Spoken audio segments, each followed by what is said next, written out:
In this video, I'm going to describe how to drop the rear end of a C6 Corvette without a lift.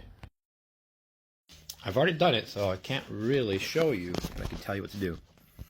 Now, first things first, you're going to want to remove the shifter. If you don't remove the shifter, you'll forget like I did, and then it'll fight you. Once the bolt gets a little farther inside, it's a lot harder to get to that mount the shifter to the torque tube and the little coupler that holds the shift linkage.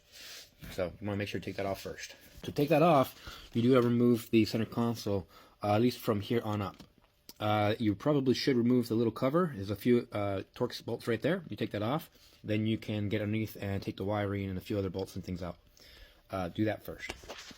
I use these truck 6-ton jacks. I'd like to have everything nice and high, but when I do the transmission, I have it low because you only have so much room with a pallet jack that I'm going to use later. Now, once you have the car up in the air, you're going to want to disconnect a few things. So, the upper control arm will literally hold the rest of the cradle up, even without these guys. This is a mounting bolts to the frame.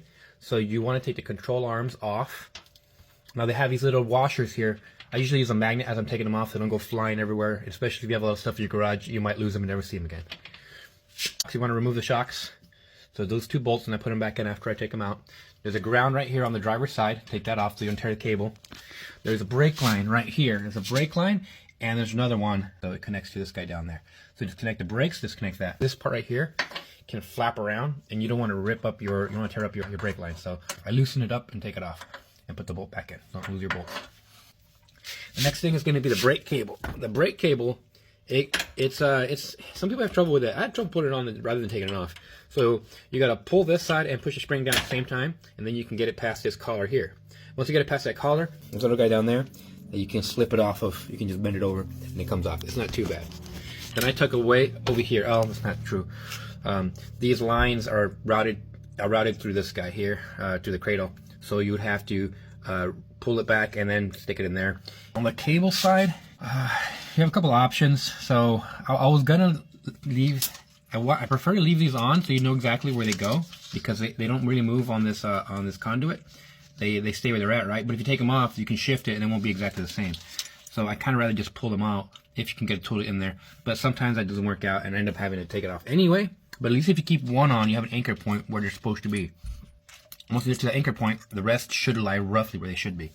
And you have to route them properly. If you do not route them properly, you can tear them up with exhaust heat or with the CV or other things. So you need to route them. They go through this guy right here. They go underneath and in the back here.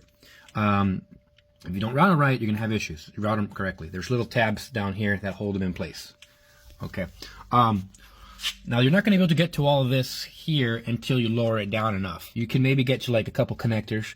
Definitely you can get to the reverse lockout. I think there's a temperature sensor somewhere. You can probably get to one of those, or the reverse, I forget which one it is. But anyway, you can get to some of these easily, but you can't get to some of them as easy until you drop it all the way. You do the same thing to the other side. The other side's going to have the same kind of thing, except it's not going to have the ground cable on the other side, so you do the same thing. And then now you got to move on to the exhaust. I won't lie, the intermediate pipe can be a pain in the butt because there's not a lot of clearance to get the studs off from the exhaust manifold that go into the intermediate pipe. Ultimately, the best way I find is loosen the exhaust manifold, right? And then when you loosen the studs on the intermediate side, you're able to essentially have enough room to move it around and wiggle it because there's not a lot of space down there. But if you take these off, you're able to get to it really easy. You can do it the other way. It just really sucks. So that's just what I found to be the easiest. Loosen the exhaust manifold bolts after you loosen the intermediate ones, and then after they're loose all the way, you take them off, pull it up, take the bolts off, put it back where it is, leave it there with a couple bolts because you still have to reinstall it. So for now, leave it out. Also, I remove the gasket so I don't tear them up. You're going to just see that. I take them off and then I put them to the side so that they're not going to get tore up. These are just loosely on; they're not super tight. The X pipe, it's pretty self-explanatory. You know, you take a couple of these screws off. There's going to be a hanger down here. You take the hanger off, a couple of bolts, I think they're 13 or 14, I forget. Loosen those up. I wouldn't take them all the way off until you're ready to remove it. And then on this side, there's going to be a collar. Yeah, you take the collar off, take the collar off of these guys right here actually, and then the ones on the actual muffler. So that's pretty straightforward. I'm not going to really show that. You take off your exhaust. And that will expose the torque tube cover. It has about 120 little screws in there, a whole bunch. You remove all those. I believe those are 8mm. Take them all out. Once the cover is removed, you're going to want to take these guys off, right? These guys right here. You can leave them in, but I recommend you take them out because you end up fighting it. What ends up happening is these guys up front are going to get tore up if you do them with it still attached. You do it, yes, but you have a good chance of tearing it up. The problem is you're going to leak oil everywhere. You can cap them off if you leave them on, if you want to do it that way, but I like to take them off because they just get in the way. They cause a lot of grief. You can leave them, but I'd rather not. It's up to you guys. One big caveat about taking them off is this hole right here where one of the lines go. That one can be tricky to put the clip back in or take it off.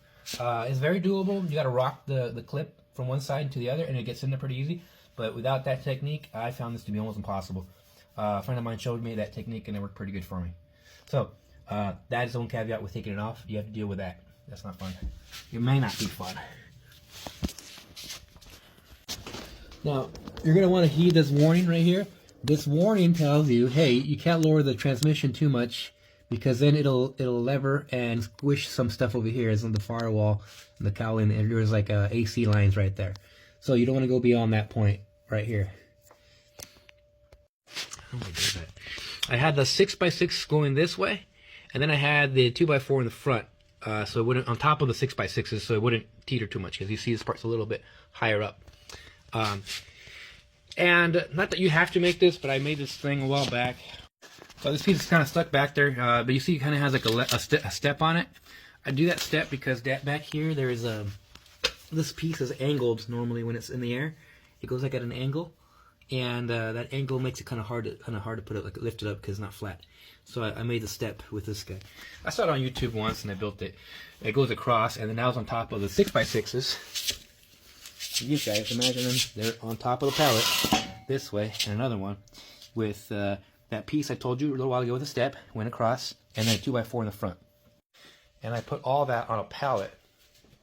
That pallet, of course, is a pallet jack, right? It's a freaking pallet. So this only moves up about 8 inches, so it helps me to get it lifted up and down evenly. The only problem is I can't go quite low enough because remember the 6x6 is holding it up.